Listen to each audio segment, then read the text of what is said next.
Olá a todos, eu sou o professor Wesley, aqui da Escola Senai Vila Canaã. Venho trazer esse vídeo para agradecer vocês, primeiramente agradecer vocês aí sobre a participação da live realizada dia 28.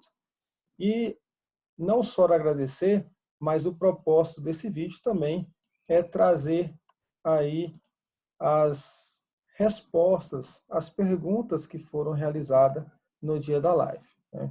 Porém, no momento da live, conseguimos lá responder algumas perguntas e algumas eu acabei compilando para que a gente possa apresentar para vocês as respostas das questões.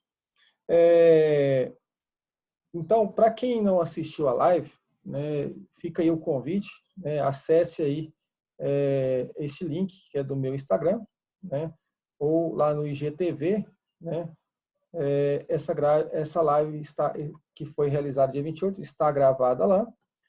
Tanto essa live como esse vídeo também vai ficar gravado no IGTV. Então assista a live. Convido você que não assistiu para assistir a live. Então vamos às nossas perguntas aí e as minhas respostas às pessoas que participaram da live. Primeira pergunta: o que é EPI? EPI significa Equipamento de Proteção Individual e é definido pela norma regulamentadora número 6. Então, nós temos as normas do Ministério do Trabalho e uma delas trata sobre equipamento de proteção individual.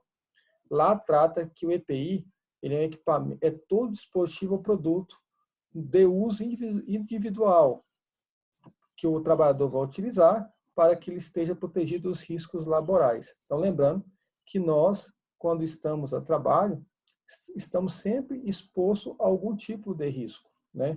Então, em algumas situações, os EPIs ele vai nos proteger aí ou amenizar o impacto daquele risco sobre o trabalhador.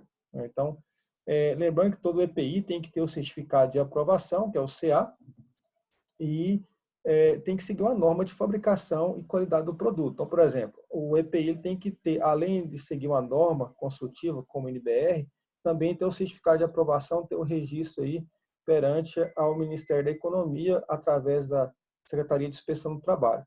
Por exemplo, o respirador PFF2, ele é um EPI, Equipamento de Proteção Individual.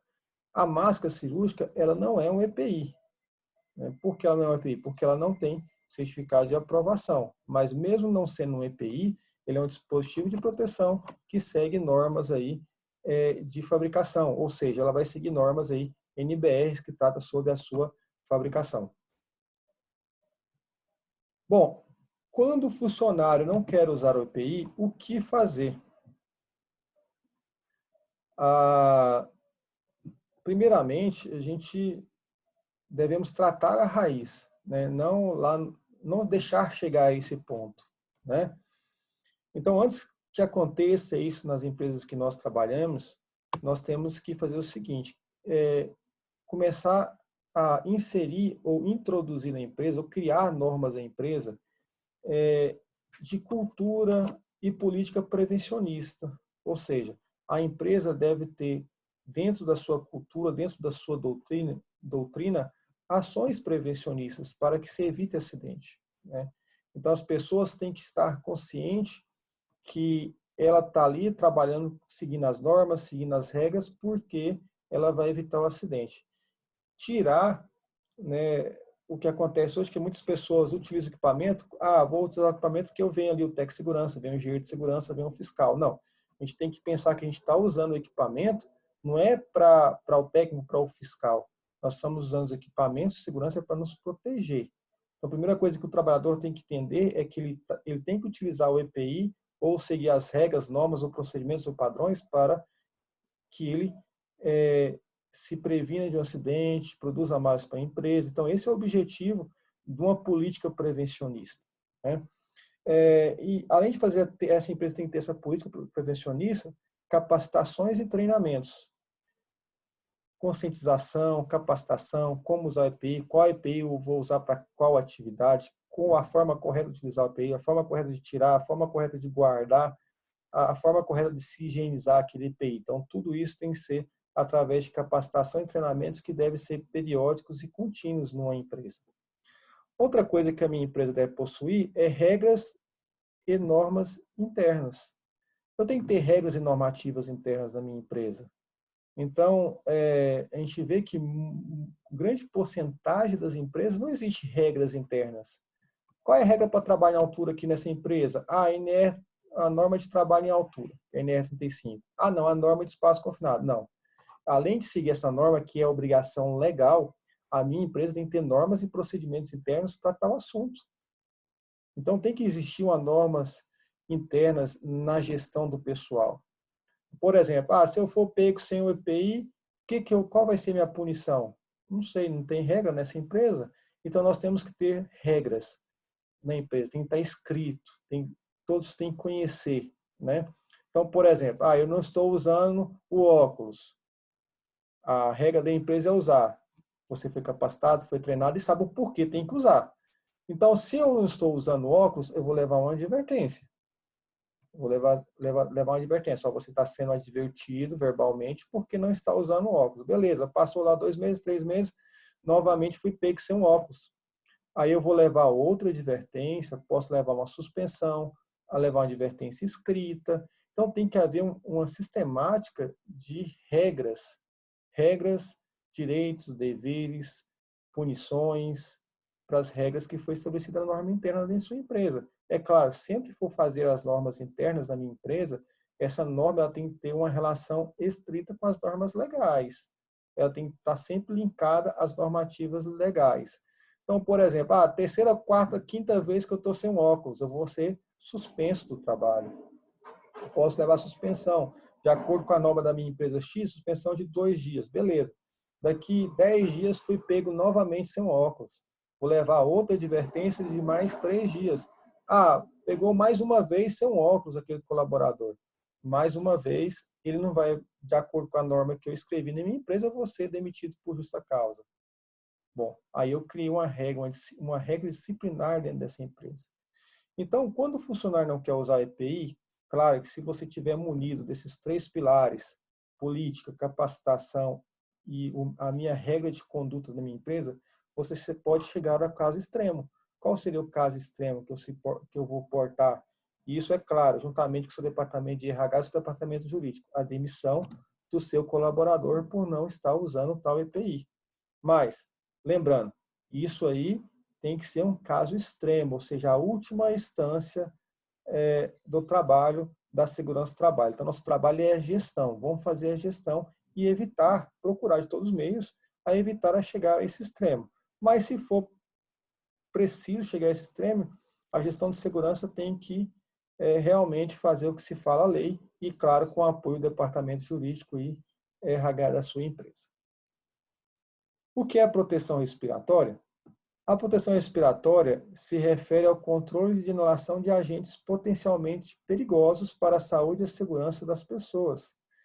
Então, quando o trabalhador está lá numa fábrica ou num ambiente hospitalar, ele está ali constantemente fazendo a respiração de vários agentes daquele ambiente de trabalho, do ar do ambiente de trabalho. E esse ar do ambiente de trabalho ele pode estar carregado com algum agente potencialmente perigoso, né? Por exemplo, as partículas de névoas, poeiras, né?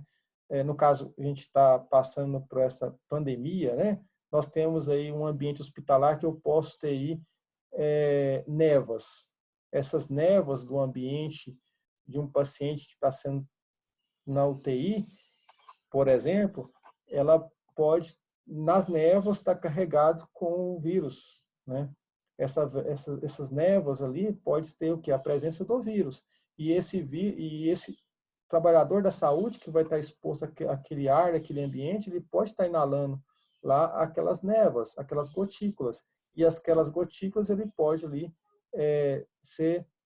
respirar aquelas gotículas e ter ali a absorção do seu organismo das gotículas juntamente com o vírus, né? Que é o Covid-19. Mas nós podemos também estar num ambiente industrial onde o respirador está em contato com pó, poeiras, né? Gases ou vapores, né? Então, a proteção respiratória ele vai fazer isso, ele vai proteger a respiração do trabalhador. De que forma? Através do uso de respiradores, peças filtrantes que vai filtrar o ar do meio ambiente, ou através de uma respiração aí que seja autônoma, né? Que eu esteja fazendo a adução do ar aí ao um sistema de proteção respiratória via adução de ar. Bom, como é o ensaio fit test? Então, a gente mostrou lá na nossa live, fit test, né, é um kit, né, onde nós fazemos aí um ensaio de vedação da peça facial filtrante ou do respirador ao funcionário. Então, segundo a instrução normativa do Ministério do Trabalho, né, e também as publicações da Fundacentro, que trata sobre procedimento de proteção respiratória, eu tenho que fazer o fit test. Todos devem se passar por um teste de vedação, que é conhecido como ensaio de fit test, né? É um dos ensaios que a gente faz, né? Então, o que é o ensaio de fit test? Então, o trabalhador vai colocar o respirador, normalmente, igual ele, como se estivesse no ambiente de trabalho. A gente vai colocar esse capuz ao funcionário e dentro desse capuz, conforme eu estou mostrando aqui, vai nebulizar aqui o quê? Vai nebulizar aí um produto, né, uma solução que pode ser doce ou amarga dentro desse ambiente do capuz e se no caso a máscara não estiver vedando, o nosso trabalhador que está sendo feito o teste, que está se passando pelo teste, ele vai se sentir o gosto ou doce ou amargo do produto, ou seja, a vedação não está perfeita, né? Então o fit test é justamente para fazer o teste se realmente está sendo perfeito, se realmente aquele respirador é eficaz para aquele trabalhador, se eu não devo trocar o tipo de respirador, se ele realmente pode usar o respirador. Então, é claro, esse fit test é nada mais do que um passo, do que um dos elementos do nosso programa de proteção respiratória. Não adianta fazer o fit test também sem ter um programa de proteção respiratória. Então, o que a sua empresa deve ter é o quê? O programa de proteção respiratória. E um dos testes que faz parte desse programa é conhecido como fit test, que é isso que eu acabei de mostrar para vocês. Bom, me perguntaram qual é o custo do respirador, especificamente PFF3. Houve até uma pergunta, né, que falou assim, qual que é o preço do PFF3? Né? Então, o custo de aquisição de um respirador, esses PFFs, né, que é peça facial filtrante, vai depender de algumas variáveis, né? O tanto que eu vou comprar, a quantidade, a região de aquisição, onde que eu estou comprando, Goiânia, São Paulo, na fábrica, na loja, lá na ferragista, né? Entre marcas e outras. Por exemplo, se a pessoa compra é um valor, é claro, se a pessoa compra um caminhão, um avião de respirador, ele vai comprar com preço diferente. Mas nós fizemos aqui uma pequena pesquisa na nossa região, né? Então, para ter mais ou menos uma noção de preço. É claro que isso varia muito de loja para loja, de cliente para cliente também, e também nós temos a questão da demanda e oferta no mercado, né? Então, o PFF1, ele está mais ou menos aí 1,60 a 2,50. Então, o PFF1 está em torno de 1,50 a 1,60 a 2,50, essa é a média de mercado. PFF2 está entre R$3 a R$5, isso aí é mais ou menos nossa média de mercado aqui em Goiânia. PFF3 está mais ou menos entre R$3,50 e R$6. É claro, né, que a gente podemos encontrar ou mais barato ou mais caro. E é bom lembrar que nessa época aí de pandemia, de demanda, né, sempre escassa desse tipo de equipamento, então se existe aí no mercado uma demanda muito pouca, se existe uma oferta muito pouco desse equipamento, né? Então, se está tendo muito comprar até fora do país, nós temos alguns aproveitadores aí, né, que está vendendo aí uma peça de 12 que custava R$3, 12, 20, R$50, R$30, né? Como tem gente que vende, é possível ter pessoas também que comprem, né? Bom, o respirador PFF2 é igual ao N95? Então, nós temos aí dois tipos de respirador. O N95, está muito bem falado esses dias, e o PFF2. Bom, ele não é igual, ele é equivalente. Então, o nosso respirador PFF2 é equivalente ao respirador N95, pois o primeiro tem um nível de proteção equivalente ao N95.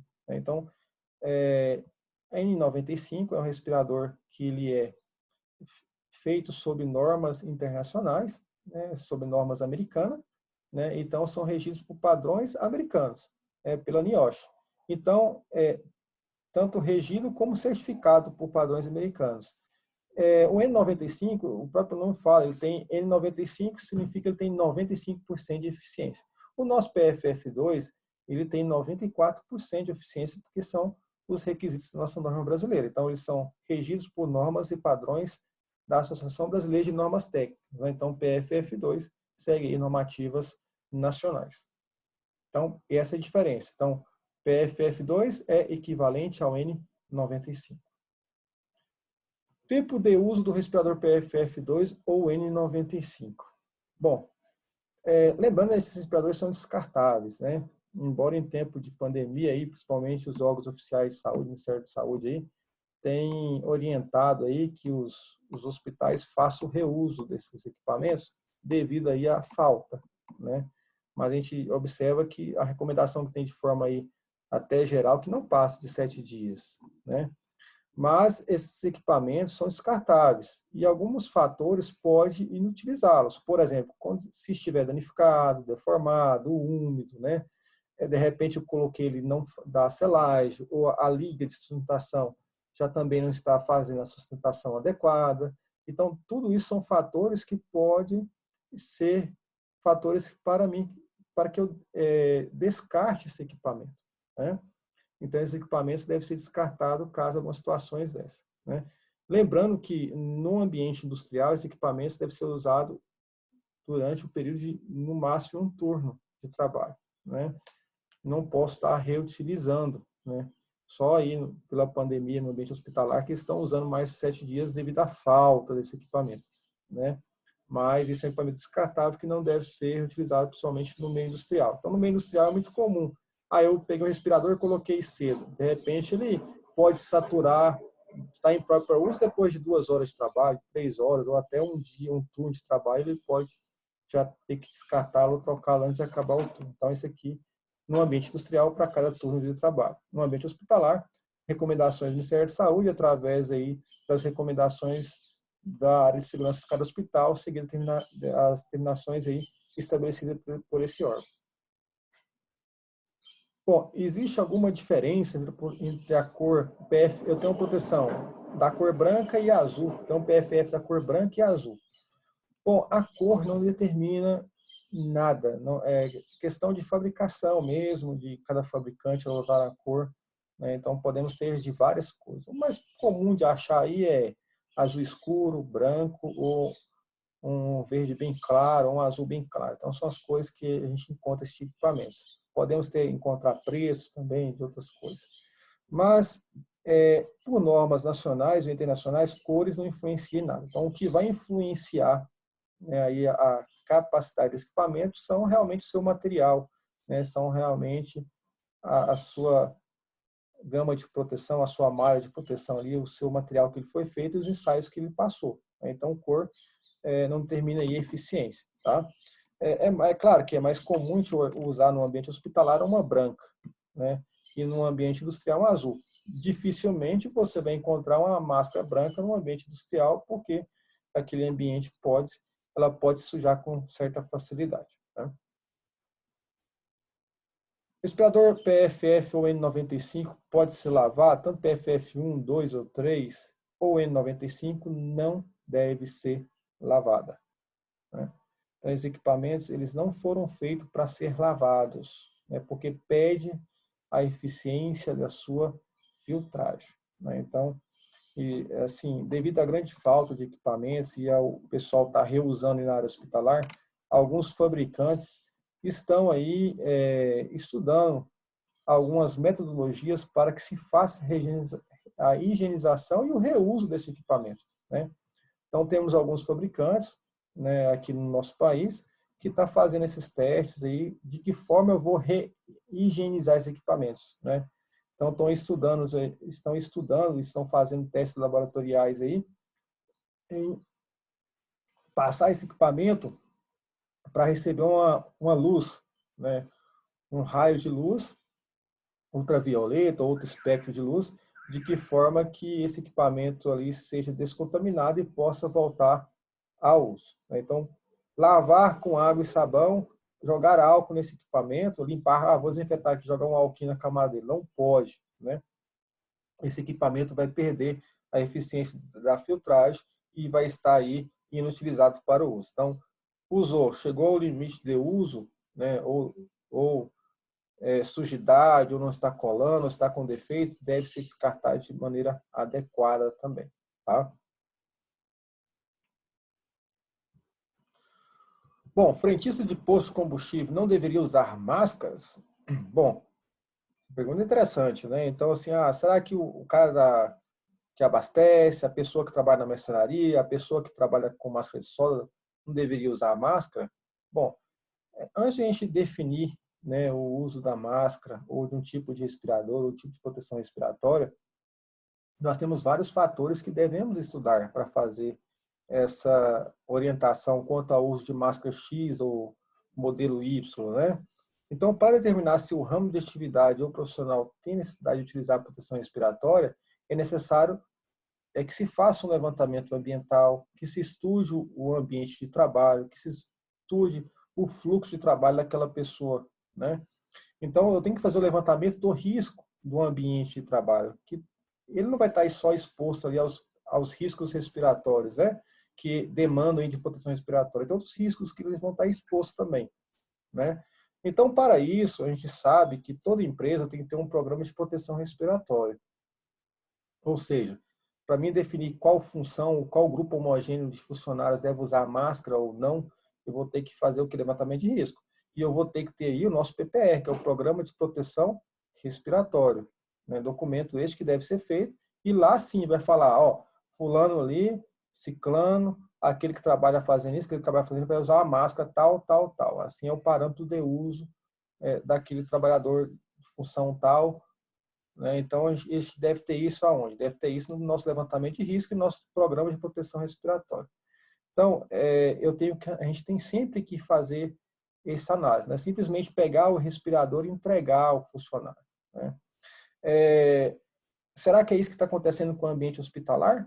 Nós vemos aí muitos profissionais da saúde afastados, muitos profissionais da saúde afastados assim, grandes grupos, 10, 20 ou 30, de uma semana para outra. Será que não, realmente só estão entregando a máscara, não está fazendo, não existe um programa de proteção?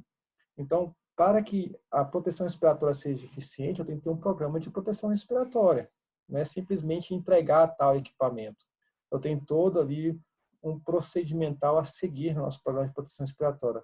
Selecionar equipamento, ver se o funcionário ele realmente consegue usar aquele equipamento, se o equipamento é adequado ao uso do funcionário, né? Qual o tipo de equipamento, a forma de colocar, a forma de colocar. Então, nós temos todo um procedimental que deve ser aí estruturado no nosso programa de proteção respiratória, né? Que são diretrizes obrigatórias às empresas aí, de acordo com a instrução normativa número 1 de 94 do Ministério do Trabalho e de acordo com a publicação da Fundacentro, que trata sobre o programa de proteção respiratória.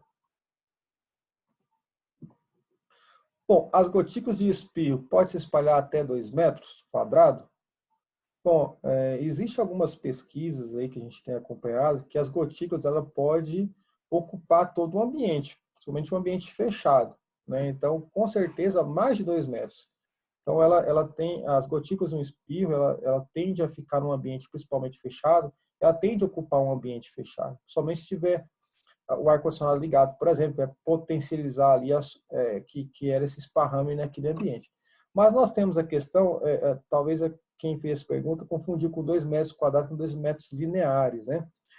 O Ministério do Trabalho, não o Ministério do Trabalho, mas o Ministério da Saúde, né?